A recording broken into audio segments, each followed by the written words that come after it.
అనుకోవచ్చు ఈ పోరానికి ఇంత గుద్దవలిపోయింది. కానీ ముచ్చట ఏంటిదంటే నాకు 14 సంవత్సరాలు ఉన్నప్పుడు కావచ్చు, మా డాడీ ఒక 5 లక్షలు తెచ్చి ఒక చెరువు పట్టిండు. 4 సంవత్సరాల కాంట్రాక్ట్. 3 సంవత్సరాలు మొత్తం లాసే. మా వాడు మొత్తం తాగుతోడైండు. 4వ సంవత్సరం ఆ చెరువు ముఖం కూడా చూడలే. ఆ 4వ సంవత్సరం నాకు 17 ఏళ్ళు.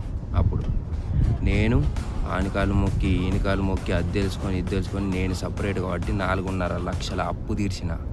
17వ సంవత్సరం. 18వ సంవత్సరం రాగానే ఆర్మీకి ట్రై చేసిన. కానీ యాక్సిడెంట్ అయ్యి చేతి తిరిగింది. నువ్వు ఆర్మీకి పనికి రావన్నాకనే అక్కడ నుంచి మళ్ళీ కానిస్టేబుల్ సైడ్ పోయినా. కానిస్టేబుల్లా ప్రిలిమ్స్ వెళ్ళినా, ఈవెంట్స్ వెళ్ళినా, మెయిన్స్ 3 మార్కులతో పోయింది.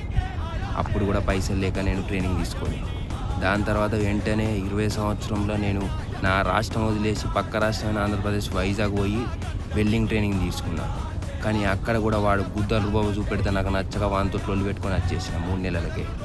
ఆ తర్వాత 21 సంవత్సరం హైదరాబాద్ పోయి ఒక రెస్టారెంట్లో చెఫ్ అసిస్టెంట్గా 6 నెలలు వర్క్ చేసిన. తర్వాత అక్కడ కూడా నచ్చక వదిలి వారదింగిన. ఇప్పుడు 22వ సంవత్సరంలో దుబాయ్లో వర్క్ చేస్తున్నా.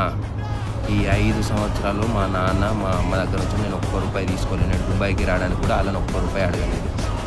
అమ్మ నాన్న మీద బతికి నీకే అంత గుద్దలు పడుకుంటే సొంతంగా పైకి ఎదుగుతున్న నన్ను నేను నమ్ముకొని నాకు ఎంత గుద్ద పలుకుండాలి.